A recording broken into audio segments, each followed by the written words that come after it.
Message à caractère informatique. Message à caractère informatique.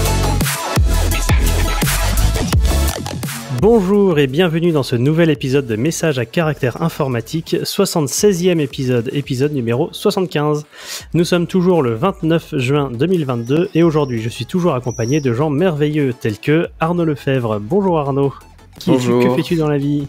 Alors je travaille toujours chez Clever Cloud et pour l'instant je suis toujours développeur et je m'occupe d'une partie de l'infra également. Voilà. Merci. Nous sommes également accompagnés par Manuel Luzareta. Bonjour Manuel, qui es-tu et que fais-tu dans la vie ? Et bonjour, je travaille également chez Clever et chez Clever je fais un peu d'ops, un peu d'infra et j'apprends beaucoup. Et enfin, nous avons l'honneur de recevoir à nouveau Sylvain Vallès. J'y arriverai un jour. Vallès. Bonjour Sylvain, qui es-tu et que fais-tu dans la vie ? Alors, je suis Sylvain Vallès, c'est comme ça que moi je le prononce. Donc, je travaille chez Elastic depuis 6 ans maintenant. J'ai passé 4 ans dans l'équipe cloud où on a beaucoup de clusters Elasticsearch en prod.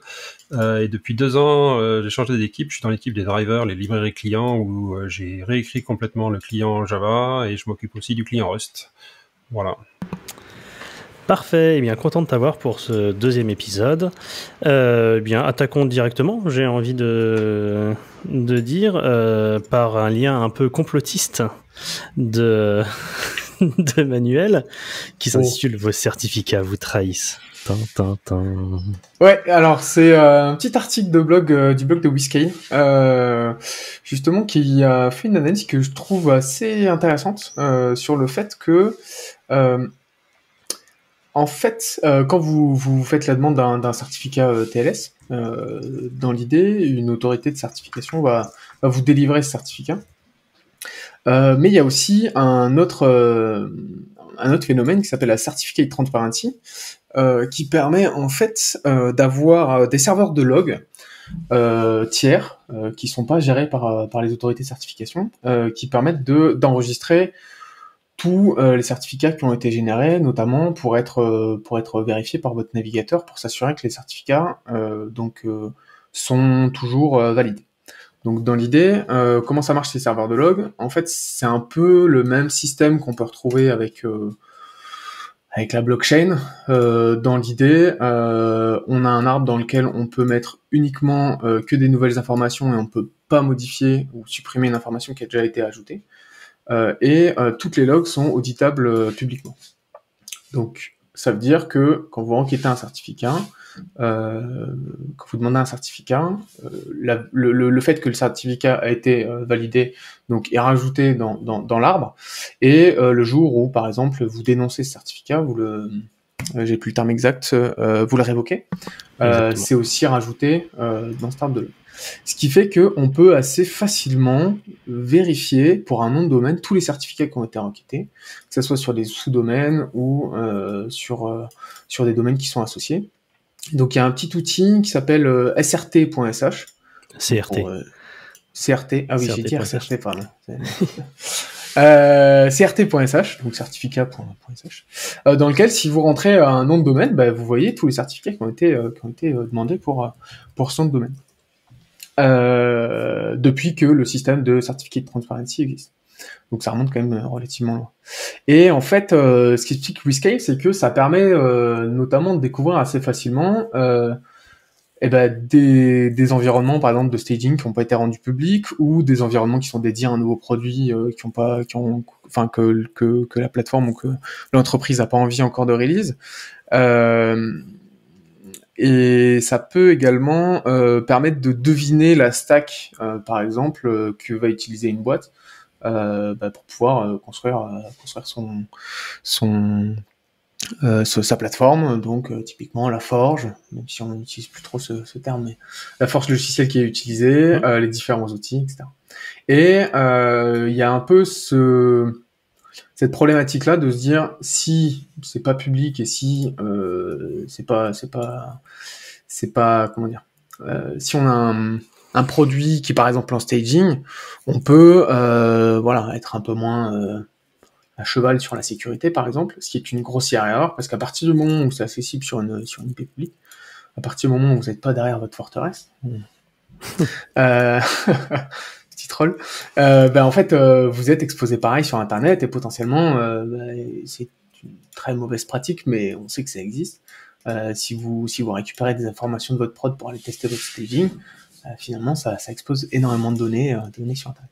Donc voilà, je trouvais que c'était assez intéressant d'utiliser cet outil, d'être conscient en fait que c'est pas parce que vous avez demandé un certificat et que ce certificat-là vous n'avez pas rendu public un nom de domaine que c'est pas accessible par tout un chacun.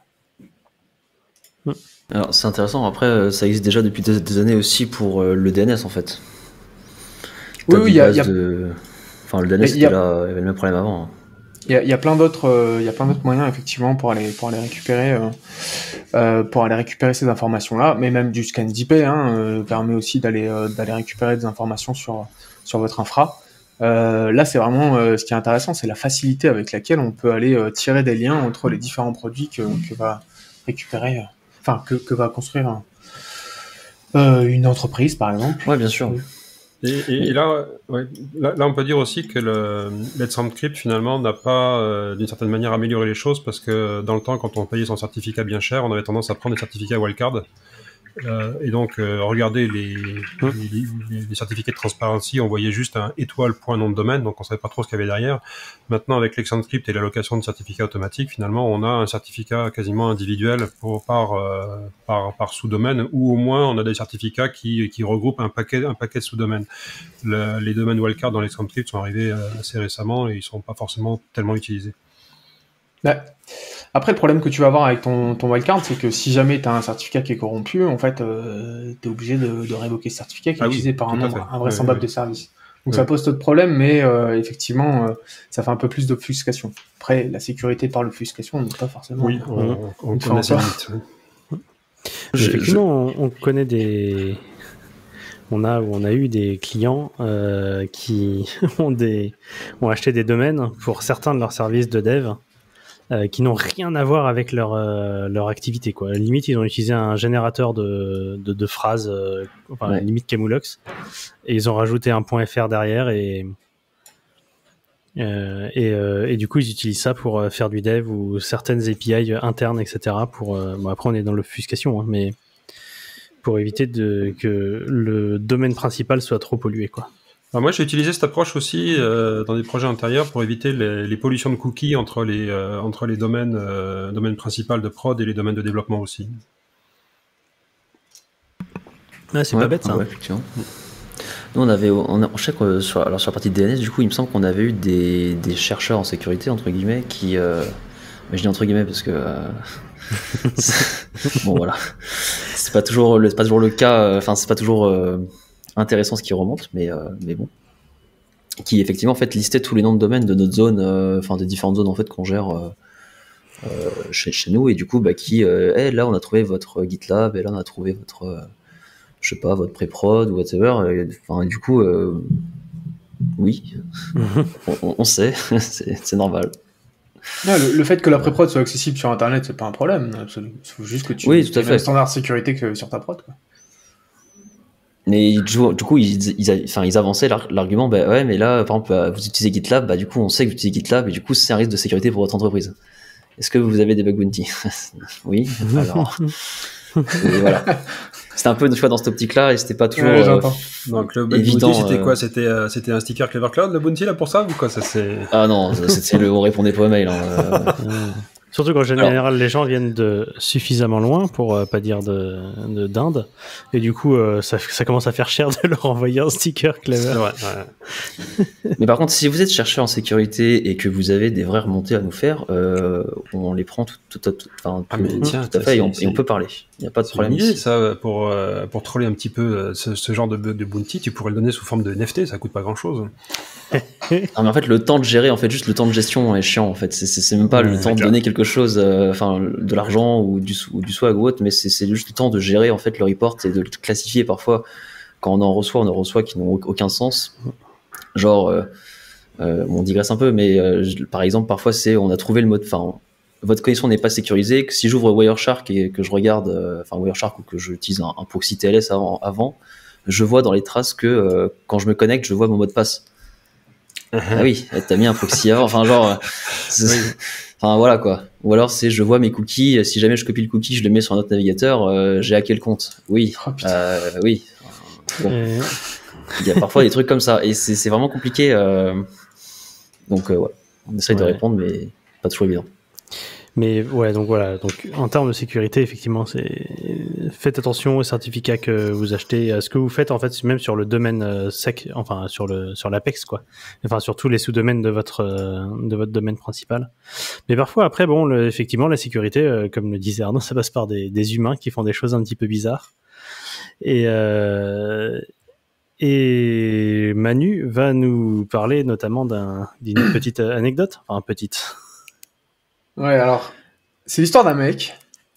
Il est employé d'une mairie au Japon, donc à Nagasaki, si je dis pas de bêtises. Et après une journée un petit peu harassante où il a bossé bien fort, il a décidé de partir en ville pour aller se détendre avec son sac de boulot qui contenait une clé USB sur laquelle il y avait des données qui venaient du boulot. Bon, il a bu tant et si bien qu'il s'est retrouvé à dormir sur le sur le pavé et à se réveiller par la suite en se rendant compte qu'il s'était fait piquer son sac. Et dans son sac, en fait, il y avait une clé USB qui contenait les données personnelles de l'ensemble des habitants, donc d'Amagasaki, ce qui fait un peu plus de 450 000 personnes, ce qui est quand même pas dégueu. Et en fait, ça contient donc la clé USB contenait le nom des personnes, leur anniversaire, leur adresse, etc. Mais aussi le niveau de taxation, les enfants, le nombre d'enfants, où est-ce qu'ils étaient scolarisés, etc. Donc une bonne grosse base de données qui était stockée sur une clé USB. Faut savoir que c'est ça a été qu'on rendu. Peut mettre maintenant quand même sur une clé USB. Ouais. Ouais, quand tu sais que 4 terrains, c'est pas il y a 50 ans que ça serait arrivé. Hein. Non, c'est sûr. Ouais, et du coup, en fait, ce qui s'est passé, c'est que pendant 2 jours, la mairie a reçu plus de 30 000 appels des habitants en disant qu'ils étaient quand même assez étonnés et qu'ils étaient un petit peu horrifiés du fait que leurs données personnelles puissent sortir dans la nature. Bon, ils se sont rendus compte après que en fait la clé était chiffrée et qu'il y avait un mot de passe. Alors, on ne sait pas le niveau de sécurité du protocole de chiffrement parce que on dit chiffré. C'était un zip avec un mot de passe quoi. Ouais, c'est ça. on sait jamais trop ce que ça signifie. Mais en fait, la police de Amagasaki a retrouvé le sac 2 jours plus tard, donc tout est bien qui finit bien. Mais ça pose quand même la question de la gestion de données personnelles. Alors, il n'y a pas le RGPD qui s'applique au Japon, pas à ma connaissance en tout cas. mais oui, c'est vrai que beaucoup de gens sont pas forcément conscients de la criticité des données qui gèrent. Et le simple fait de penser que c'est une bonne idée, même si c'est un zip chiffré, d'aller mettre les données de l'ensemble des personnes de la ville dans une clé USB est une mauvaise idée. Surtout si on part en soirée avec. Ouais, c'est ça. Et de partir en soirée. C'est ça. Après, peut-être qu'il n'a pas fait exprès sur ce point-là. Genre, juste, ouais, effectivement, ça aurait jamais dû arriver sur une clé USB. Enfin, je sais pas. Ouais. Mais voilà. Donc, faites attention quand vous traitez les données personnelles des gens, c'est précieux. La gestion du matériel dans les entreprises, par entreprises ou collectivités, etc., c'est une question importante. Ouais. Tu disais, Sylvain ? C'est moi, je crois qu'il disait, je trouve intéressant. Alors, la police a indiqué que la clé USB n'a pas été accédée ou un truc comme ça, enfin, que la donnée n'a pas été accédée ou. Alors, je sais pas comment ils peuvent savoir. Rien ne semble indiquer que la donnée a été accédée. Voilà, on n'a pas, voilà, ça dépend du niveau. Je veux dire, c'est pas que l'objet physique, j'imagine qu'ils vont le savoir, sauf si ce qu'ils utilisaient pour chiffrer et tout, genre vraiment un truc incroyable en mode on log aussi les accès. Bon, je sais pas, on sait jamais. Mais ouais, c'est ce qui est dommage dans l'article, c'est qu'il n'est pas précisé le niveau de sécurité de ce qui est utilisé pour le chiffrement, parce que effectivement, si tu utilises des standards cryptographiques aujourd'hui, AES 256 sur une clé avec un disque virtuel, tu peux imaginer que c'est pas dans l'absolu très grave d'avoir perdu la clé. Donc, à partir du moment où elle est accessible, elle est pas accessible en lecture par n'importe qui. Comme quand tu perds un PC qui a le disque de boot qui est chiffré, quoi. ça pose quand même des problèmes autres, mais sur l'accessibilité des données, en toute logique, pas de souci tant qu'on est dans la période pré-quantique. Yep, indeed. Très bien. Oh là là, c'est vraiment dur aujourd'hui. Hein. Transition. Non, mais voilà. Non, mais sans transition. Hein. Tapons dans le dur. Et Arnaud va nous parler d'un lien qui raconte ce que fait un CPU quand il ne fait rien. Alors c'est un lien qui est un peu vieux parce qu'en fait je l'ai revu il a repop sur Hacker News là la semaine dernière. Alors désolé si vous entendez un bruit de fond, je sais pas, c'est pas une perceuse, là, c'est une marteau-piqueur ou un truc chelou dans la rue. Globalement c'est un article qui reprend en fait qu'est-ce que fait un CPU quand il a rien à faire sur une machine, parce qu'effectivement parfois je m'étais posé la question un jour, je me dis mais qu'est-ce que fout le CPU alors qu'il a rien à faire Enfin, est-ce qu'il tourne dans le vide? Est-ce qu'il existe des instructions pour rien faire? Est-ce qu'il se met en veille, effectivement, parfois? Et du coup, là, c'est un article d'une personne. Alors, il y a aussi un article sur LWN.net, un truc comme ça, qui reprend à peu près les mêmes choses. J'essaierai de retrouver le lien, mais c'est assez sympa. Et en fait, qui vous décrit globalement qu'est-ce que fait le CPU. Bon, globalement, rien de très très incroyable. Hein. Il se met en veille dès qu'il peut pour l'économie d'énergie. Et en fait, après, il est réveillé périodiquement en fait par des timers. Hardware en général pour voir s'il y a des tâches à faire en fait. C'est-à-dire il va se dire bon bah là je vais aller dormir pendant 4 millisecondes et dans 4 millisecondes il va y avoir un timer qui va me réveiller, je vais regarder s'il y a de nouvelles tâches à faire, si on n'a pas je retourne dormir et s'il y en a bah je les traite quoi. Donc rien de très compliqué, mais après il y a toute une partie qui est intéressante sur bah, est-ce qu'on peut deviner à peu près quand est-ce que j'aurai une chose à faire pour essayer de dormir plus longtemps, peut-être pour économiser encore plus d'énergie. Ou alors est-ce qu'au final non, mon workload habituel n'a pas cette problématique, donc en fait je vais tout le temps rester allumé et tout le temps rester à fond. Enfin voilà, il y a plusieurs choses qui peut essayer de se dire, qu'on peut aussi configurer en tant qu'utilisateur évidemment. Et voilà quoi, j'ai trouvé ça assez intéressant à regarder.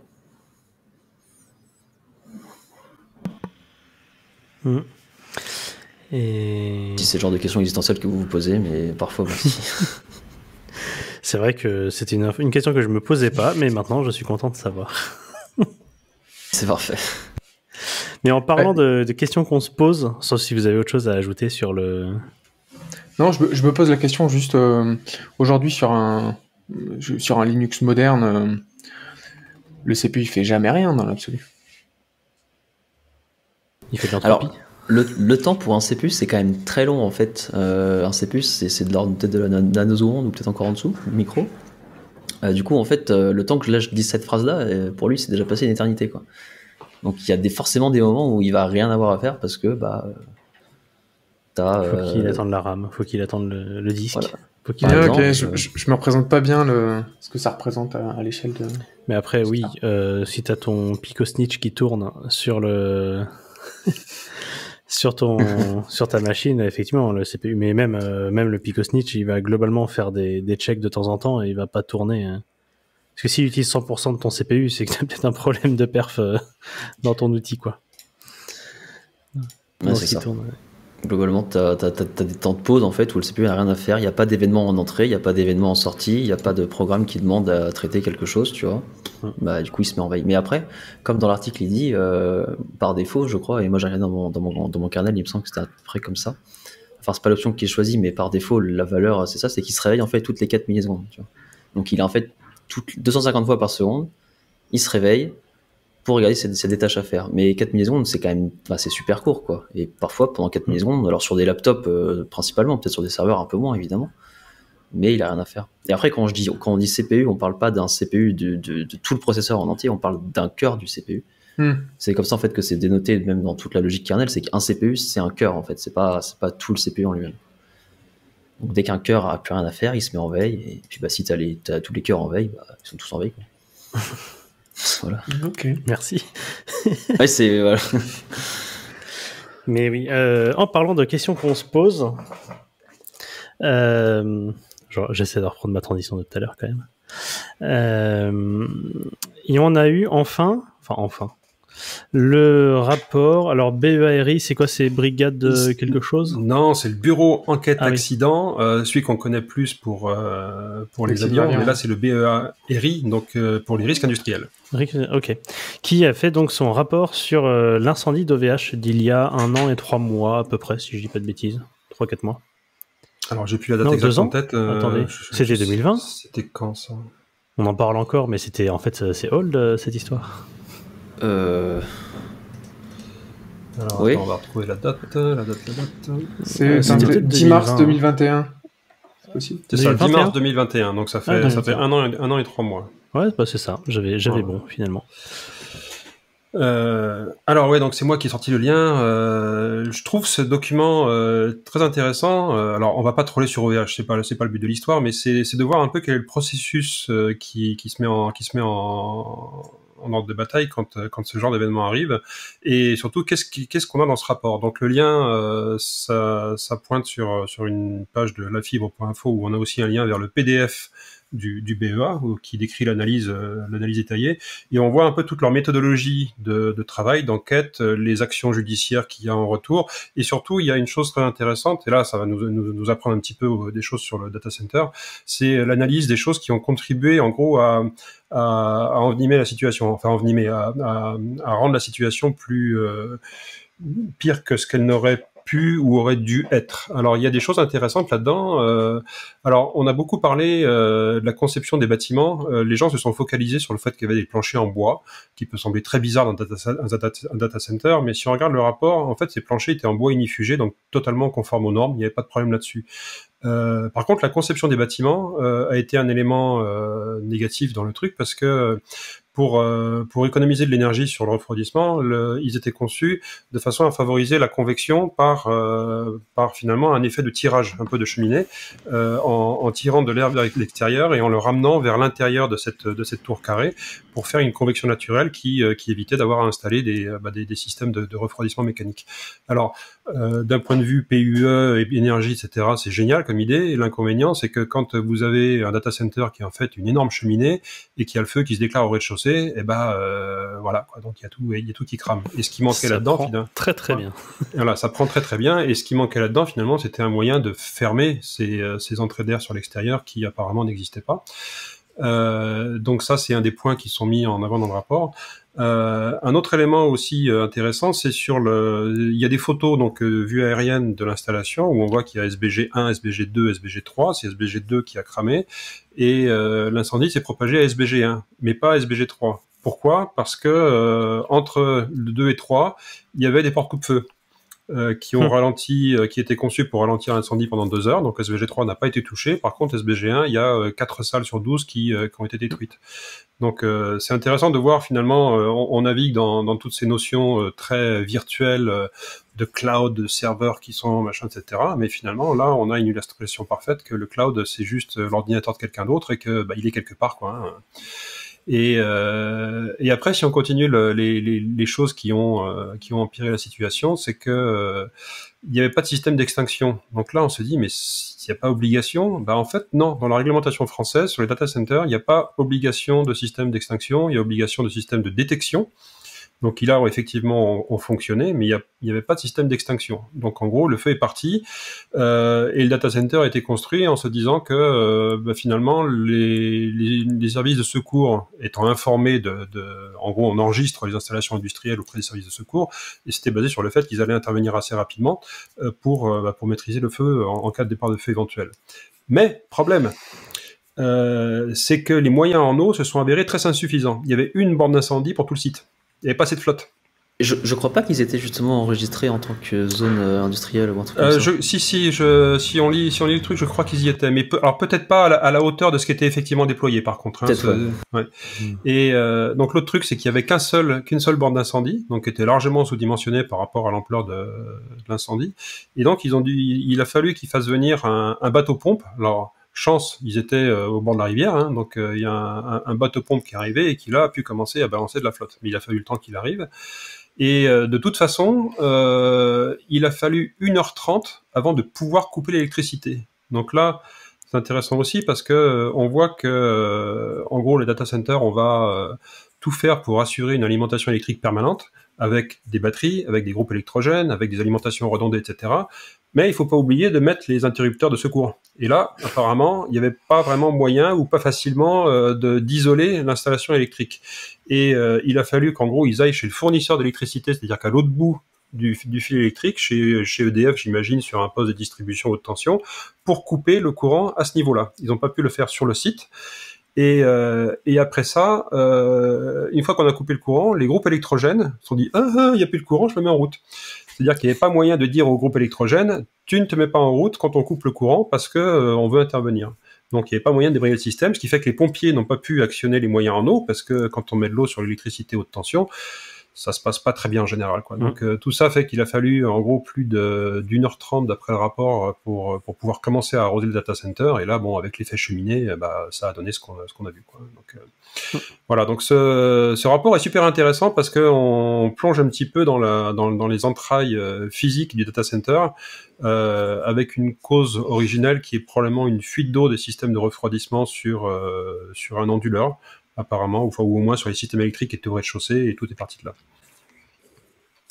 Voilà, donc... Pour préciser, le but de ce rapport, c'était juste d'établir les problèmes techniques, qu'il y a eu, genre, pendant qui ont amené à l'incendie, mais pas encore les conséquences juridiques, ou les responsabilités des différents parties, quoi. Non, là c'est vraiment une analyse, on va dire, technique c'est un post-mortem. Voilà, c'est un post-mortem, exactement. Donc c'est un post-mortem sur les causes, donc là purement factuel, les éléments aggravants, les éléments qui favorisent aussi, qui ont permis, qui ont été positifs, parce qu'il y a aussi un certain nombre de points positifs, et puis après les conséquences en termes de fait sur les infrastructures qui ont été détruites, etc. Après sur les impacts en termes de services clients et les éventuelles suites juridiques, c'est totalement hors sujet en fait par rapport à ce rapport-là qui est purement sur les faits de l'accident.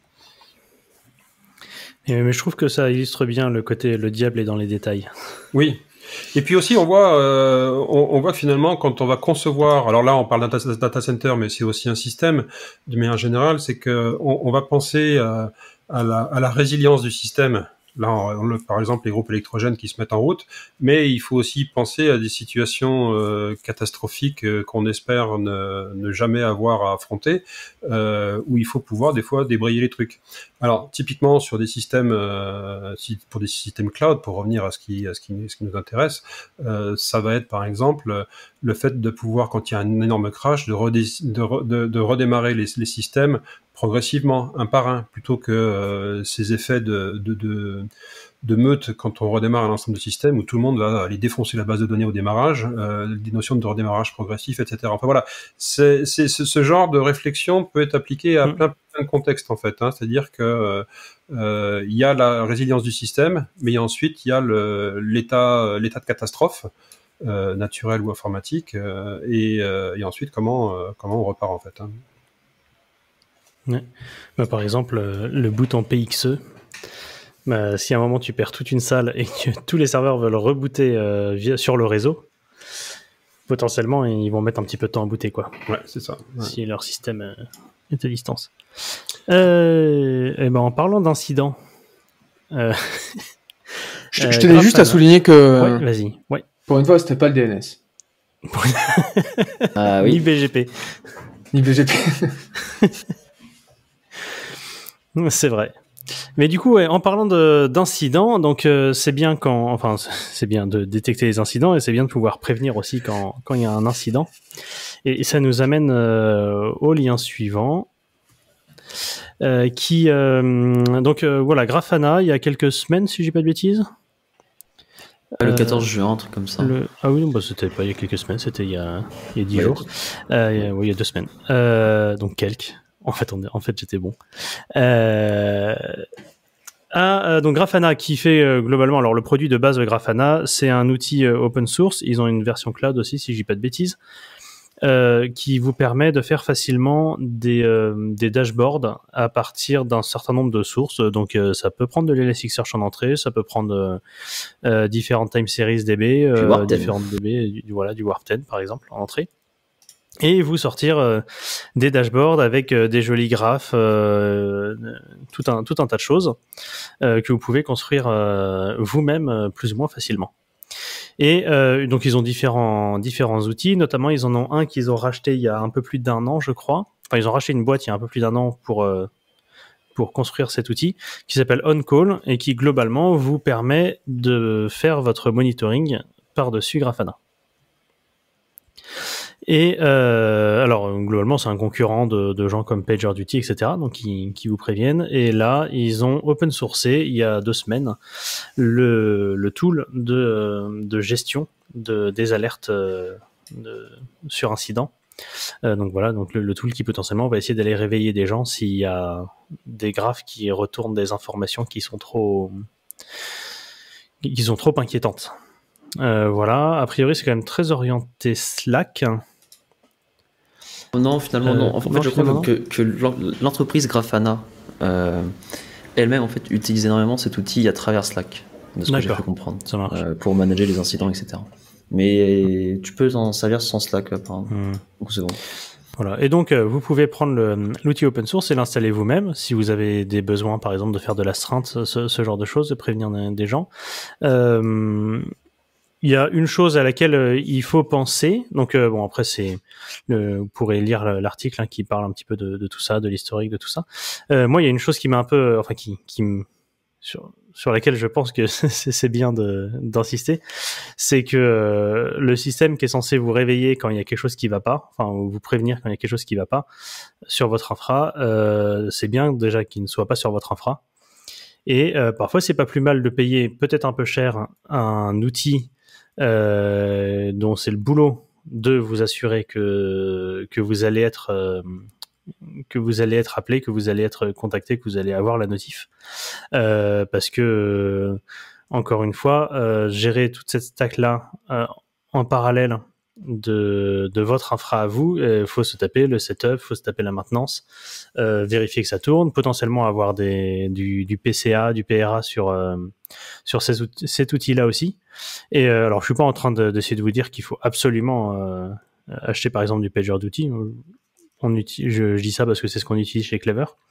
Mais effectivement, il y a aussi une question parfois de responsabilité et est-ce que j'ai envie de passer autant de temps à maintenir toute une infra qui va me permettre d'être sûr d'être appelé quand il y a un problème, quoi. Comment tu fais quand ton infra est down? Enfin, ton infra de on-call est down. Comment t'es prévenu?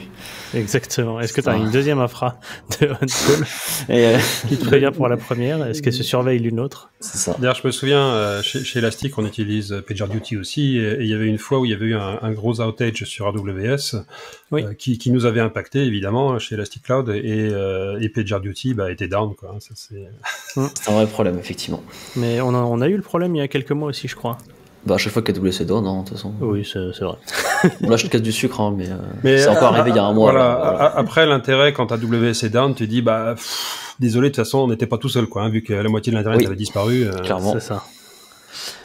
Et puis souvent, en fait, là aussi, le principe d'Elastic Cloud, comme on est déployé dans, je crois, plus de 50 régions maintenant chez les différents providers, c'est que l'idée, c'est que les clients vont installer un cluster à proximité de leurs applications pour réduire les latences, les coûts de réseau, etc. Donc finalement, si leur cluster est down parce qu'AWS est down, il est fort probable aussi que leur application qui utilise le cluster Elasticsearch va aussi être down, donc ils le verront pas, quoi. Ça, c'est... Oui, voilà. Comme ça, on cache tout sous le tapis, là, c'est AWS. C'est ça. Mais voilà, donc, faut se poser la question, quand vous voulez l'héberger, il faut peut-être une infra qui n'est pas celle habituelle. De la même façon que nous, la page status de Clever Cloud, on n'est pas les seuls à faire ça, est hébergée sur une infra qui n'est pas utilisée autrement que pour cette page de status sur Clever Cloud. D'ailleurs, à ce sujet, pour revenir à nos amis d'OVH, ils avaient eu un souci une fois où une partie du réseau avait disparu, problème BGP, je crois, y compris la page travaux, donc qui est leur status page. Donc en gros, vous ne pouvez pas suivre l'évolution des incidents parce que l'incident avait affecté aussi leur système de monitoring, enfin de système de status. Après, nous, ça nous est arrivé également en fait à une époque. C'est pour ça qu'on l'a bougé après ailleurs en dehors. Oui. Mais à une époque, notre page de statut était hébergée sur nos infras à Paris. et on a eu un problème sur cette infra et la page était plus accessible et c'est là qu'on s'est dit bah oui en fait on est donc effectivement ça c'est le genre de truc que tu fais une fois que tu t'es fait avoir une fois quoi. Ça, oui c'est ça. C'est clairement alors tu écoutes message à caractère informatique et tu le fais avant d'avoir le problème. Parce qu'on te l'aura dit. Non mais c'est vrai que c'est des choses auxquelles on pense pas forcément et c'est effectivement t'y penses la première fois que t'as le problème quoi. La même question se pose sur la messagerie aussi. La messagerie d'entreprise, par exemple Ouais, messagerie d'entreprise. Bah justement, si t'as un incident et que t'es obligé d'avoir de faire virtuellement une war room, notamment pour des boîtes qui sont basées sur du télétravail, comme c'est le cas chez Clever. Bah effectivement, si tu t'es coupé de ta messagerie que t'as auto-hébergé, c'est un peu plus compliqué. C'est ce qui s'était passé chez Facebook, ça. Oui, aussi, oui. Il y avait un truc comme ça, Quand ils ont eu le problème BGP, là ? Ouais. En gros, comme tout leur système de communication interne était sur l'infra Facebook, ils pouvaient plus communiquer, quoi. Et même pire que ça, ils pouvaient plus rentrer dans les data centers parce que les serrures étaient pilotées par oui, c'est vrai. Ça, c'est encore pire, ouais. Quand tu commences à lier le physique aussi, c'est... Ils avaient dû sortir la disqueuse pour... c'est vrai. Après, tu te dis combien de fois ça t'arrive d'avoir un problème majeur comme ça. Est-ce que t'es à 2 heures, 1 heure ou 2 bon, peut-être, mais en 10 ans, voilà. Ouais, mais bon, quand t'as Instagram et Facebook qui sont down pendant plusieurs heures parce que il faut trouver une disqueuse pour péter la série du data center, ça fait un peu désordre, quoi. Mais du coup, déjà, il faut que les gens aillent physiquement, se déplacent physiquement sur le data center, et puis ensuite et puis en plus dans leur cas c'était pas les ingénieurs qui géraient les routeurs qui étaient développeurs, c'était des personnes qui avaient pas spécialement les connaissances et les compétences qui se faisaient en plus d'arriver par téléphone. Parce qu'imaginez pendant 2 heures les gens obligés de travailler plutôt que de traîner sur Instagram. Ah, je me souviens, j'avais vu cette réflexion de boomer. Non mais il y avait c'était la panique chez les influenceurs et influenceuses parce que d'un seul coup ils se rendaient compte qu'ils existaient plus, quoi. Ça c'est. Ah ouais. Quand tout ton enfin c'est comme tout, hein. Si tu bases tout ton business sur quelque chose, ça. Après, il suffit pas de ça, hein. Il suffit d'avoir une décision arbitraire de la plateforme sur laquelle tu as lancé des données pour plus exister, quoi. Et généralement, il y a assez peu de retour en arrière, quoi. Autant l'incident, généralement, les plateformes mettent tout ce qu'elles peuvent pour pouvoir revenir le plus vite possible. Autant quand tu te fais bannir, généralement, c'est compliqué de revenir en arrière. Mais justement, si tu n'as pas envie de revenir en arrière et que tu veux te couper définitivement de ta vie numérique manuelle, qu'est-ce qu'on peut faire ? Qu'est-ce qu'on peut faire pour définitivement se bloquer à l'extérieur d'Internet et sortir un petit peu de tout ça ? Il suffit de pas grand-chose. Il suffit d'avoir sa maison qui est tapée par la foudre et d'avoir un incendie qui ravage absolument tout, que ça soit le téléphone portable, l'ordinateur, les cartes bleues, les cartes d'identité, etc. C'est malheureusement arrivé à une personne qui en a fait un billet de blog qui, il me semble, est en Angleterre. En fait, la foudre a tapé sa maison et sa maison a pris feu.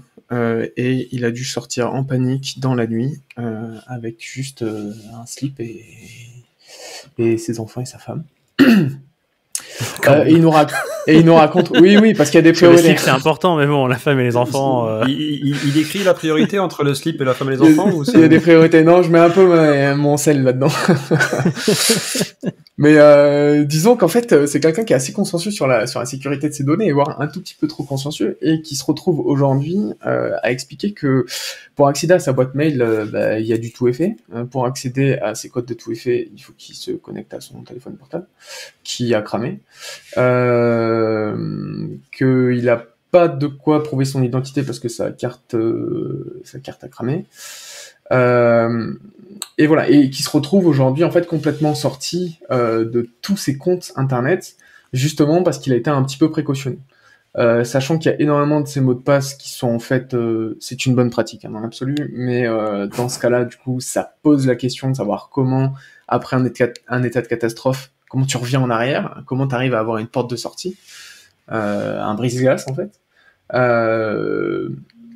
Il se retrouve là effectivement avec donc la plupart de ses passwords qu'il ne connaît pas, son vault de password qui est de mots de passe J'avoue que j'utilise des anglicismes un peu à tort et à travers. Donc son coffre-fort de mots de passe sur Internet, donc un système comme par exemple Dashlane ou 1Password, il faut un mot de passe master pour s'y connecter. C'est un mot de passe que tout le monde connaît, sauf que quand en plus on rajoute du tout effet là-dessus, et ben en fait on n'a plus accès à son coffre-fort sur Internet.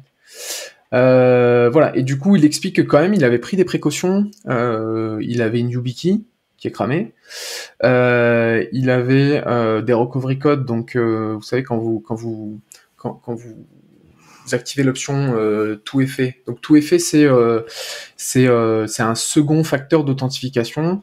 Généralement c'est un code qu'on vous demande de rentrer après avoir rentré votre mot de passe et qui s'affiche sur un système qui gère le TOTP, c'est-à-dire le one-time password. Donc vous savez, c'est les 6 chiffres là que vous rentrez quand on vous demande ce mot de passe là. Et du coup, c'est possible d'avoir ce qu'on appelle des recovery codes quand on génère la première fois, quand on active la première fois l'option. Il explique que les recovery codes, il les a bien récupérés, il les a écrits consciencieusement sur des bouts de papier qu'il a stockés dans un coffre-fort qui était soi-disant résistant au feu, et que en fait, avec la chaleur, le papier a flambé. Donc voilà, donc ça pose des questions intéressantes de savoir. C'est bien de pouvoir sécuriser un maximum l'ensemble de ces services, d'avoir une base de données de ces mots de passe avec des mots de passe qu'on connaît pas, parce que justement une des premières facteurs de piratage de ces comptes, c'est la réutilisation de mots de passe. Et le problème, c'est qu'il faut trouver une voie de sortie, justement, quand on a des catastrophes comme ça, une voie de sortie honorable, et d'arriver à retrouver la possibilité de se reconnecter à ces comptes, ou au moins à des comptes majeurs, type au moins un compte mail, quoi. Ton Instagram. Parce qu'à partir du compte mail, généralement, on peut lancer du recovery, mais j'ai pas la ref pour Instagram. Mais... Non, juste le plus important, tu vois, se reconnecter à ton Instagram. Ah oui, d'accord. Je n'ai pas Instagram. Une photo de toi devant la maison. Je ne sais pas ce que c'est. Voilà. Et du coup, il explore plusieurs solutions, comme potentiellement avoir des codes, des recovery codes chez quelqu'un d'autre. Pas forcément une bonne idée. D'avoir des secrets qui sont partagés entre plusieurs amis, avec le Shamir Secret Sharing. Je sais pas si vous connaissez, c'est un protocole de chiffrement qui permet en fait de récupérer le texte en clair à partir du moment où il y a un certain nombre de clés prédéfinies à l'avance qui sont bien. Il n'y a pas de solution miracle, mais dans l'idée, voilà, faut quand même réfléchir à avoir une sortie honorable, même si on reste dans cette optique-là de sécuriser un maximum ses accès à différents services internet, notamment les plus critiques. Il y a des problèmes liés à ça aussi, qui sont le problème du décès, c'est-à-dire que quand quelqu'un malheureusement décède, comment est-ce qu'on récupère entre guillemets ces comptes, quoi, hein. C'est aussi un problème auquel il faut penser, pas forcément quand on est vieux, parce que on peut se faire écraser par un bus quand on traverse la rue, hein. D'ailleurs, moi il y a quelque temps j'ai découvert que chez GitHub il y avait une option pour nommer un héritier de son compte GitHub. Où en gros c'est quelqu'un qui on peut enregistrer le handle en gros le pseudo d'un compte GitHub qui s'il est capable de fournir une preuve de décès va devenir propriétaire de notre compte à nous. Donc étant l'heureux papa de 2 geeks, j'ai nommé un de mes fils comme étant mon héritier de GitHub. Voilà, ça c'est. Et j'en profite pour faire une petite publicité pour un service qui est, il me semble, notre client, qui s'appelle legapass.com et qui fait littéralement, enfin c'est une entreprise qui est littéralement qui vous permet de passer, de vous leur envoyer tous vos différents accès, et normalement ils stockent ça de façon très sécurisée jusqu'à ce que quelqu'un de vos enfants ou quelqu'un se pointe avec votre certificat de décès et qui puisse le remettre.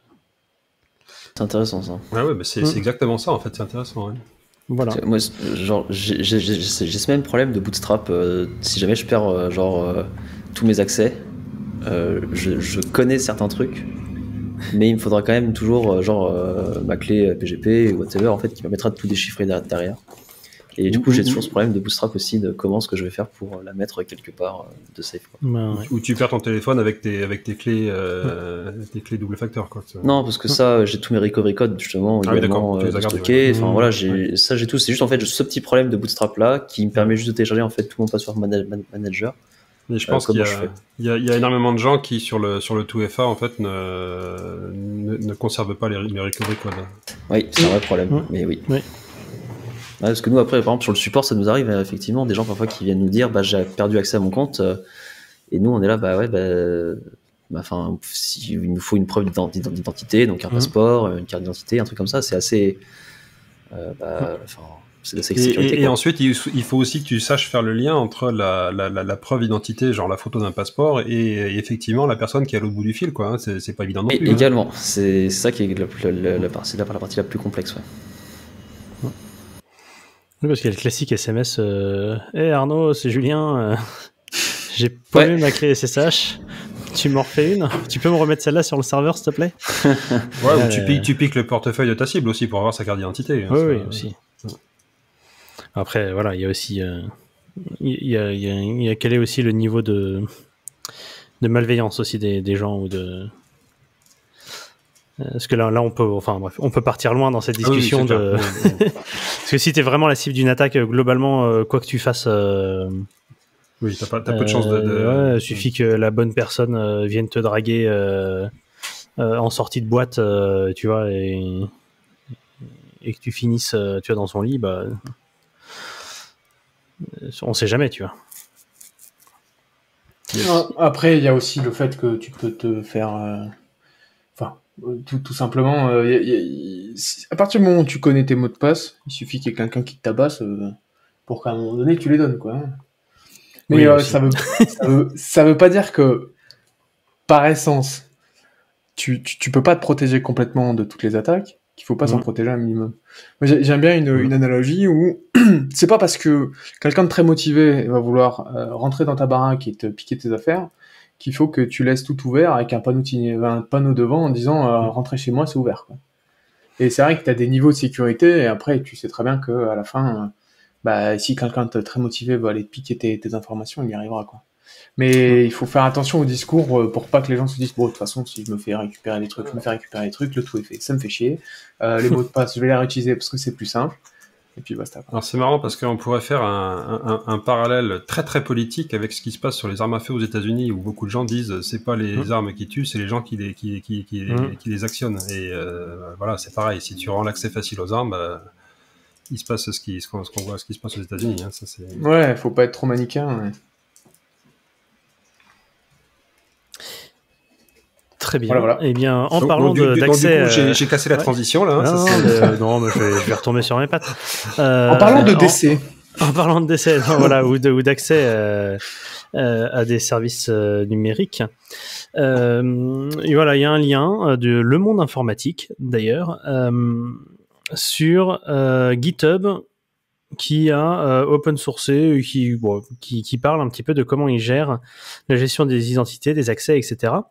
Donc, parce que sur GitHub, on a un compte GitHub, on peut avoir une organisation, enfin être dans plusieurs organisations, donc avoir des utilisateurs qui sont dans des orgas, et que les orgas ont des projets, donc il faut donner des accès à certains des projets de l'orga à tes utilisateurs, ou parfois tu fais des équipes dans ton organisation, enfin... C'est assez complet quand même, la gestion des accès sur GitHub. Et donc, GitHub, ça date de quand alors, je sais plus depuis quand ils ont open sourcé, ça se trouve, ça l'a toujours relativement été. Mais voilà, donc ils parlent un peu de leur système qui s'appelle Entitlements, qui est un système d'IAM, donc être capable de donner des droits à telle ou telle personne pour des accès, etc. Avoir des gens qui sont gestionnaires, donc qui eux aussi ont le droit de donner d'accès à d'autres gens, etc. Et c'est assez marrant parce que ils se sont basés sur Git et ils enregistrent, en fait, ils font un peu l'auditabilité et l'histoire de tout ce truc-là. Donc c'est ce qu'ils utilisent en interne, et puis c'est open source si vous voulez l'utiliser aussi. Pas une blockchain. C'est pas une blockchain, mais enfin, tu vois, on pourrait dire que les commits Git c'est une blockchain. Ouais. finalement. Je lance des petites piques. Mais voilà, on n'a pas encore de NFT sur Git. Bref.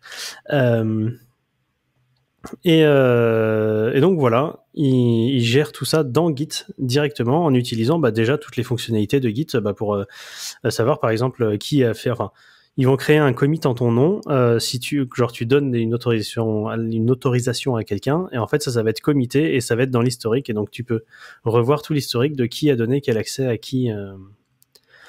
Là-dedans, parce que GitHub, ils sont assez fans de tout faire sur Git. Ils aiment beaucoup ça comme base de données. Voilà, moi j'ai trouvé ça assez fun comme principe. Okay. Je sais pas si vous avez une réaction. Si on enchaîne, on peut enchaîner. Enfin, tu peux push mon F ou pas? Eh ben, c'est une bonne question. Bon, push mon force pour ceux qui n'avaient pas. T'es pas au courant, mais ouais, c'est potentiellement. Enfin, j'imagine que non, hein, mais. Ouais, je pense que la façon dont il le gère, c'est il le gère en interne, donc en fait, t'as pas un accès à un dépôt distant Git de l'IAM, tu vois. Ouais. Ok. Mais voilà. Et donc, c'est assez marrant d'utiliser Git pour ce genre de choses. Très bien, sans aucune transition, parlons identifiant. Ah bah si, oui, identité, identifiant.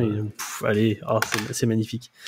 Parlons identifiant et parlons de la RFT, RFC, pardon.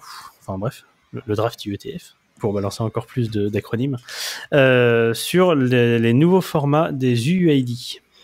Sylvain voulait nous en parler. Ouais, donc pour l'instant c'est uniquement un projet en fait, hein, c'est pas du tout encore normalisé du tout. Par contre, ce qui est décrit là-dedans est intéressant. Alors, déjà je vais commencer par remonter un petit peu dans le temps et parler d'un article qui était paru en 2015 sur le blog de Clever Cloud.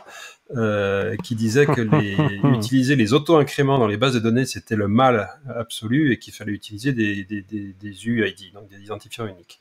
Alors moi j'avais beaucoup aimé cet article de blog parce que c'était exactement l'approche que j'avais constatée au cours du temps, c'est-à-dire que le problème des auto-incréments dans une base de données, ça marche très bien, on n'a rien à faire. Par contre, il y a plusieurs problèmes. C'est que d'une part, quand vous devez, par exemple, votre système grossit et que vous devez partitionner la base de données, d'un seul coup, l'auto-incrément ne marche plus parce que vous avez deux systèmes séparés qui vont commencer à évoluer de manière différente. Donc, il y a des problématiques. Il faut repartir sur un partitionnement qui prend en compte la dernière valeur qui a été générée, etc. C'est compliqué. Ça pose aussi des problèmes d'un point de vue intelligence économique, on va dire. C'est-à-dire que si l'identifiant de vos utilisateurs, par exemple, c'est un auto-incrément, vous créez un compte sur une plateforme, vous regardez votre numéro d'utilisateur, vous savez exactement combien il y a de personnes qui se sont enregistrées sur la plateforme. Et on peut même faire comme ça de l'énumération en regardant qu'est-ce qui répond avec un 404 et qu'est-ce qui répond avec autre chose sur les API HTTP. Par contre, les auto-incréments ont un énorme avantage, c'est que comme ils sont en croissance permanente, quand on stocke ça quand on les utilise comme clé dans des index de bases de données, ça permet d'avoir des index qui sont bien structurés, bien organisés, au lieu d'avoir, quand on a une donnée aléatoire, que ça va faire des trous partout, des arbres qui vont devoir être réoptimisés, rebalancés, etc. Donc l'UUID d'une manière générale est une très bonne idée, mais pose des problèmes avec les bases de données parce que justement il va taper de manière totalement aléatoire n'importe où dans l'arbre des index. Donc il y a beaucoup de gens qui ont travaillé sur comment résoudre ce problème, quelque chose qui soit intermédiaire entre l'auto-incrément et l'UUID totalement random. Moi, dans le temps, j'ai utilisé un truc qui s'appelle Snowflake. C'était Twitter qui avait fait ça. C'était des identifiants uniques sur 64 bits. 64 bits, ce qui moi m'intéressait beaucoup parce que en Java, ça rentre dans un long qui est un type primitif. Ça évite aussi de faire une allocation en mémoire. Avec l'inconvénient, c'est que ça nécessite une petite coordination au démarrage, puisque chaque serveur du système doit avoir en gros une espèce d'identifiant unique qui va lui servir à générer ces identifiants. Mais au-delà de ça, ça marche super bien. Et donc là, il y a une proposition qui vise à formaliser des nouveaux types d'UUID, donc V6, V7 et V8. qui maintiennent en gros les propriétés d'unicité sans coordination des UID classiques, mais en offrant une garantie d'ordre, en particulier d'ordre chronologique, pour justement pouvoir être utilisé dans les bases de données. Alors, on voit les V6, V7 et V8. Alors, la plus intéressante de mon point de vue, c'est la V7. Ah oui, un autre problème sur les UID aussi, c'est que ils ont été conçus dans des temps anciens où le cloud et la virtualisation n'existaient pas ou existaient peu, et en particulier, certains sont basés sur des adresses MAC. Les adresses MAC, quand on est dans un environnement virtualisé, ça va, ça vient. Est-ce que on peut pas avoir des conflits d'adresses MAC qui seraient générés sur des machines virtuelles, plus aussi des problèmes de sécurité, puisqu'une adresse MAC physique aussi vous donne l'identité du constructeur, et parfois même un peu des notions de série ou de lot, donc vous pouvez comme ça attaquer des interfaces réseau ou des choses comme ça. Donc l'UID V7 vise à dire on va se baser sur une partie qui va être timestamp, basée sur les millisecondes passées depuis le 1er janvier 1970, mais sur 48 bits, parce que on sait tous que sur 32 bits, le 19 janvier 2038, on retourne en arrière, parce que voilà, on va avoir un integer overflow.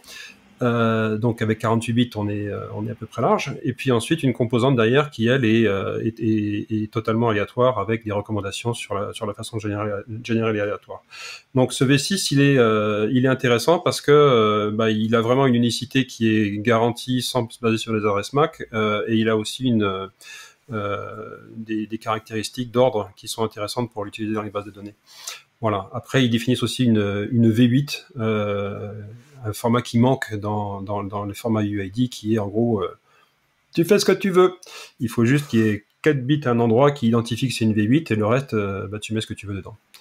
Voilà. Donc, moi, je recommande de lire cet article sur le blog de Clever Cloud de 2015, pas parce que vous êtes gentils, vous êtes mes copains, mais parce qu'il est vraiment intéressant, quoi. Ça, c'est...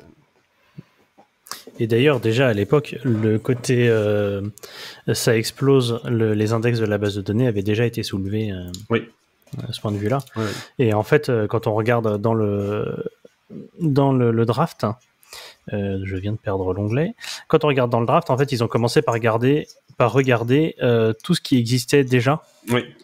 Justement tout ce qui avait été fait pour pallier ce problème des UID. Donc effectivement, il y a. Alors moi, je connaissais les ULID qui ressemblent beaucoup à ce qui a été fait en V7, et je pense que ce qui a été fait aussi par Twitter, voilà. Donc parce que même Twitter en a différentes versions. Ils ont les lexical UID, le Snowflake. Puis après, il y a des gens qui ont repris. Donc il y a du Flake, il y a du Elastic Flake, il y a du Flake ID, il y a du Sunny Flake. Enfin, voilà. Il y a... Chacun a fait son petit flake, quoi. C'est ça, exactement. Voilà, il y a quelqu'un qui a fait un order de UID. Enfin, donc il y a plein de propositions qui ont été faites sur des choses un petit peu bizarres. Moi, par exemple, je sais que j'aimais bien ULID parce que il s'arrangeait pour que ça ressemble à un UID V4. Ouais. C'est-à-dire qu'il y avait bien le truc identifié. Et en fait, tu pouvais le parser dans un UID V4. Tu pouvais générer quelque part un ULID et ensuite le stocker dans un UID, que ce soit dans ton code ou dans la DB. Et globalement, ça fonctionnait, il me semble. C'était fait pour être compatible. Et après, au-delà du format de génération, il y a des choses aussi intéressantes sur l'encodage. C'est-à-dire que l'encodage classique de UID, il est sur 36 caractères, puisque en gros, c'est un chiffre hexa par caractère plus quelques tirets, ce qui est pas très efficace si on le stocke sous forme de string, alors qu'en dessous, c'est finalement c'est un entier 128 bits. Donc ULID, par exemple, définit un encodage qui tient sur 26 caractères et qui reste, on va dire, URL safe aussi. Donc ça permet aussi, si on le stocke sous forme de chaîne de caractères, de réduire l'espace. Si on fait un encodage en base 64, qui est un petit peu moins joli sur une URL, ça réduit encore plus le stockage. Mais d'une manière générale, avec l'arrivée des entiers 128 bits dans les langages, typiquement on l'a dans Rust maintenant, c'est bien finalement quand en mémoire de représenter les UID non pas par une chaîne de caractères, mais par un entier 128 bits. On va éviter des allocations, de l'utilisation mémoire, etc. Et donc utiliser PostgreSQL. Enfin, utiliser les types. Les types natifs UID, ouais. Les types natifs UID, notamment fournis par PostgreSQL. Il y en a en Elasticsearch ou Non. Voilà, mais utiliser. Si vous voulez utiliser des UID, utilisez le type natif qui permet de gagner de la place. Beaucoup de place. En parlant de gagner de la place, gagnons un peu de place sur le réseau en quittant, en passant tous à HTTP3. Enfin, peut-être. Ça dépend, il y a peut-être encore quelques réticences. Tu veux nous en parler, Arnaud ? Je sais pas du tout s'il y a des réticences, mais en tout cas, ce qu'on peut dire, c'est que désolé, ça tape, hein. La proposition, la RFC, en fait, HTTP3 a été acceptée. Donc, en fait, HTTP3 est à présent standardisé. Donc, même si pas mal d'outils déjà, en tout cas, un certain nombre implémentaient HTTP3, à chaque fois, en fait, ils se basaient sur une version du draft. Alors, je sais plus comment dire, sur la norme, on va dire. Sur Quick. Ouais, sur RFC, ouais. Et du coup, à chaque fois, il la faisait évoluer tranquillement, et ça pouvait amener certaines incompatibilités entre deux versions qui n'étaient pas les mêmes. Mais aujourd'hui, maintenant, c'est fixé. Donc tout le monde pourra se baser sur une seule et même RFC, et du coup, on va pouvoir commencer à utiliser HTTP3 de manière quotidienne, quoi. Et alors, qu'est-ce qu'il y a dans HTTP3 ? Alors, on a déjà parlé plusieurs fois d'HTTP3 dans ce podcast.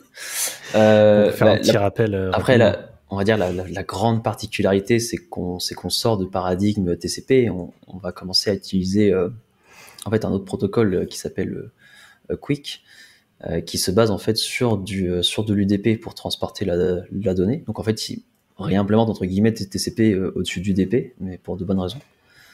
Et du coup, après le protocole HTTP en lui-même, je crois, est assez équivalent à ce qu'il y avait dans HTTP2. Toujours les headers compressés. C'est plus du texte maintenant, c'est du binaire. Donc voilà, mais globalement, on va changer le paradigme d'accès à certains services où au lieu d'utiliser du TCP, on va utiliser de l'UDP. Donc ça va forcément poser des problèmes au niveau de nombreux proxys qui ne seront pas du tout d'accord. Les entreprises ou d'autres, les endpoints publics qui bloquent l'UDP par défaut parce que l'UDP c'est le mal. Et puis comme en plus de ça, tout le trafic est chiffré de bout en bout, a priori, ça va être le même problème qu'on a déjà en fait avec toutes les middleware qui veulent absolument introspecter ton stream et te présenter un certificat TLS que tu dois truster absolument pour qu'ils regardent ce que tu as. Là, il faudra qu'ils réimplémentent tout ça pour Quick. Donc, Alors, un peu de boulot. Il y avait un truc intéressant, je crois, dans HTTP3 par rapport au HTTP2. C'est que il y a un nouveau code de retour qui est le code 103 qui n'existait pas vraiment en HTTP2. En fait, une des nouveautés de HTTP2, mais qui n'a finalement jamais vraiment été utilisée de mémoire, c'était de pouvoir potentiellement pousser de la donnée au client pour lui dire, écoute, je sais que tu télécharges par exemple ce HTML ou ce truc-là et tu vas avoir besoin de ça, ça et ça, et du coup, je te les envoie directement dans les trames suivantes. Comme ça ira plus vite. Et en fait, il n'y a pas vraiment eu d'implémentation côté serveur de ces trucs-là, sauf sur certains trucs très très précis. Et notamment, il me semble que justement, il y avait le côté un peu, on ne sait pas trop comment ça va être géré, et il y a ce code un petit peu 103 qui permet de dire, voilà, je te renvoie la donnée que tu me demandes, mais au fait, il y a ça et ça que j'aimerais bien te donner, est-ce que tu les veux, quoi, qui permettent d'accélérer un peu. Donc le status code 103 s'appelle Early Hints, donc en gros comment on dit ça en français, des hints, des indices. Des indices, c'est ça, voilà. Et en gros, l'idée c'est que alors le serveur push de HTTP2 contenait la donnée elle-même et pas seulement une référence. C'est ça qui engendrait cette complexité, c'est-à-dire qu'en gros, il fallait que le serveur compile en gros un ensemble de ressources et les pousse sur le réseau en même temps qu'il envoyait le contenu demandé. Là, on envoie juste des liens, en fait. C'est des entêtes HTTP link prefetch, qui, en gros, le serveur va envoyer une réponse bipartie, un 103 avec déjà un ensemble de liens vers des ressources, et puis ensuite un 200 classique avec le contenu de la page. Et l'idée, c'est que le navigateur, voyant arriver ce 103 avec des liens, va immédiatement commencer à télécharger ces ressources. Donc on évite finalement la complexité côté serveur de devoir agréger l'ensemble de ressources binaires. On va juste filer des pointeurs au navigateur qui lui va revenir demander ces éléments. Alors ça rajoute peut-être un peu d'overhead au niveau du réseau. Mais par contre, ça utilise les fonctionnalités de pipelining et de multiplexage qui sont assez poussées maintenant dans HTTP3. Donc pour info, le draft a été créé en 2017, c'est pas tout récent, hein, mais comme les choses se passent toujours très lentement dans le monde du web, aujourd'hui il y a que Chrome qui l'implémente. Voilà. Donc c'est pas encore pour tout de suite. Hein, Firefox aussi implémente HTTP3 depuis. Si je regarde sur MDN, là, ils disent que Firefox l'implémente pas. Alors peut-être pas dans sa version stable, alors peut-être parce qu'ils voulaient pas le mettre en stable tant que c'était pas drafté. Mais moi je me souviens avoir utilisé HTTP3 dans Firefox quand j'utilisais encore la Nightly il y a quelques temps. Non, là, je parle du status code 103 là. Ah pardon, autant pour moi. Oui. J'étais perdu. Non, le status code 103, pardon. Oui. Ok. Mais d'ailleurs, si vous posez des questions sur les versions des navigateurs, putain, je suis trop fort. Jusqu'au bout. Vous pouvez aller sur le site browsers.fyi, for your information, j'imagine. Le lien est dans la description, comme on dit.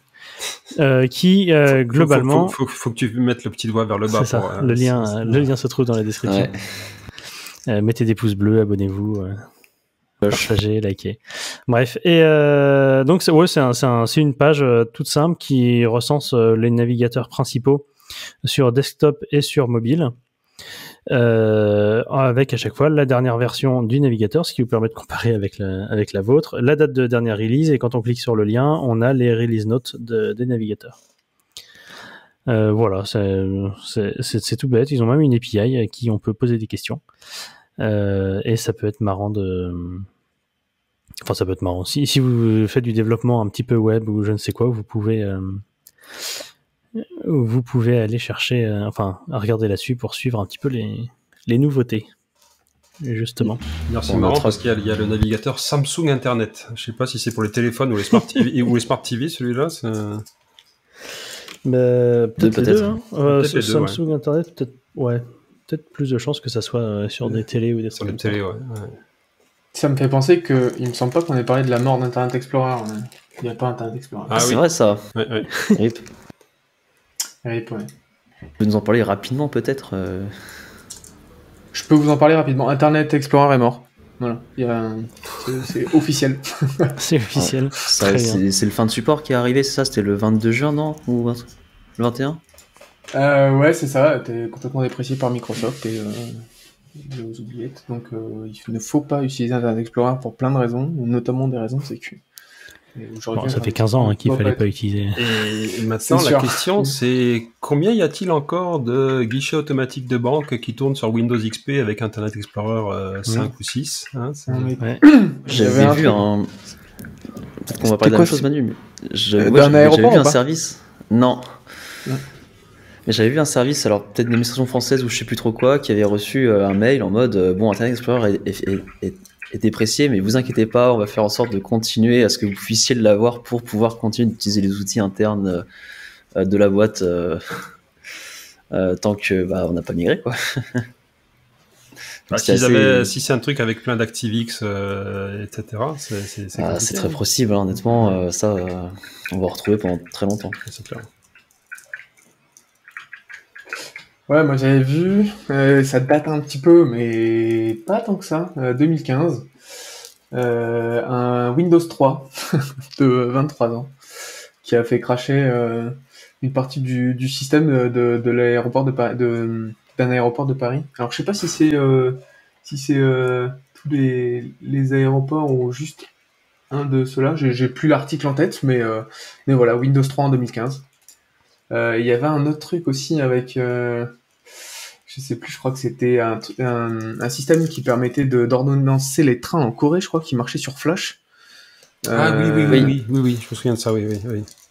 Un truc comme ça, ouais. Et ouais, sur Flash, ouais. À l'époque où ça a été déprécié, et en fait, ils se sont rendus compte qu'ils avaient laissé ça de côté et qu'ils savaient pas du tout comment ça marchait.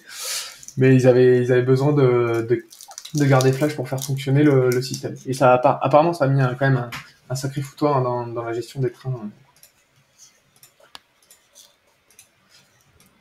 Juste par rapport, pour revenir à HTTP3, j'ai un peu de retard, mais on mettra dans les notes de l'émission. Il y a une super vidéo, j'en avais déjà parlé dans l'épisode de 67, 68, je sais plus, d'un mec qui s'appelle Peter, et qui a une chaîne YouTube qui s'appelle Peter Explain Tech, et qui fait des super, comment on appelle ça, des super schémas de comment fonctionnent TCP, UDP et Quick. Et du coup, il parle un peu d'HTTP3 et des fonctionnalités que ça va ramener, donc on peut le rajouter sous la discussion qu'on a eu tout à l'heure. Carrément. Parfait. Eh bien, nous arrivons à la fin de cet épisode. Et nous allons, pour le coup, vraiment tirer avec mon générateur de nombres pseudo-aléatoires. La personne qui va choisir, qui va nous proposer sa musique de la semaine. Nous avons donc Bluxt, donc Sylvain, entre 1 et 5, Manuel entre 6 et 10, Arnaud entre 11 et 15 et Julien moi-même entre 16 et 20. Est-ce que tu as pris une photo des lavalampes de Cloudflare avant ou pas? Non, j'ai pris une photo des 50 des Clever Cloud qui traînent dans mon tiroir. J'ai fait 7 et donc c'est Manuel qui nous propose sa musique. Alors, qu'est-ce que j'ai mis? Ouais, comme d'hab, j'écoute beaucoup d'électro quand j'ai besoin de me concentrer parce que notamment il y a peu de paroles et ça me permet de me concentrer, de me mettre dans une sorte d'ambiance de boulot. Donc généralement, je laisse un peu tourner Spotify qui me propose des trucs en fonction de ce que j'écoute. Et là, c'est un groupe. Je crois que le morceau est assez vieux dans l'idée, mais c'est la première fois que je l'ai entendu, c'était la semaine dernière, et c'est plutôt cool. Ça s'appelle Mickey Way, et le groupe s'appelle Mordfustang. Voilà. Donc Okay. Si vous avez l'occasion, c'est assez planant, j'aime bien. C'est vrai que c'est planant. Eh bien, merci à vous trois d'avoir participé à ces 2 épisodes. Pour rappel, donc on peut vous trouver. Manuel est en lecture seule sur les réseaux sociaux, comme il le dit si bien. J'aime beaucoup cette expression. Sylvain s'appelle Bluxt, B-L-U-X-T-E, sur Twitter. Arnaud s'appelle Black Youp.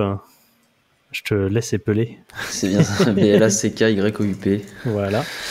Et moi, vous pourrez me trouver aussi sur Twitter sous le doux surnom de Judu, avec 2 fois de U, parce que j'aime pas mettre des chiffres dans mon pseudo. N'hésitez pas à liker son tweet pinned, parce qu'il nous reproche de pas le liker assez. Donc. Exactement. Vous pouvez aller voir mon tweet épinglé. Ça fait 5 ans qu'il est épinglé. C'est une blague dont je suis pas peu fier. Et vous pouvez aller lâcher un like et la retweeter. Elle a besoin de visibilité, cette blague. Désolé. Elle est belle, Sylvain. Je viens de voir ta tête. Attends, il faut que je la déchiffre et que je comprenne le sens profond, quoi. Comme très souvent avec ces blagues. Parce que je vois qu'on peut ouvrir un second degré, il y a probablement en dessous un 3e, un 4e et un 5e degré, quoi. Hein, donc je vais décortiquer tout ça. Hein, c'est ça. Non, c'est juste un très beau jeu de mots dont je suis très fier. Oui. Voilà. Je vous la spoil pas, hein, je vous laisserai aller lire sur mon Twitter. Très bien, et bien merci beaucoup d'avoir participé. Merci pour les gens qui nous écoutent d'avoir écouté. Et on se retrouve pour un prochain épisode un peu plus tard. Merci beaucoup Sylvain d'avoir participé à cet épisode. Merci à vous, comme invité. C'était très sympa. Et voilà, bravo pour ton premier épisode, Manuel, en tant que... C'est ton premier, ton 2e maintenant. Ouais. C'est mon 4e. Ton 4e? Ah mince. J'étais persuadé que c'était ton premier. J'écoute pas assez les épisodes. T'étais dedans dans les 2 premiers, mais... Ah merde. Ne vexe pas. Non, mais j'écoute même pas les épisodes pendant que je les fais, alors c'est dur. Bref, on coupera ça au montage. Voilà. Bonne journée tout le monde, et puis à la prochaine. Plus, salut. Salut. Ciao.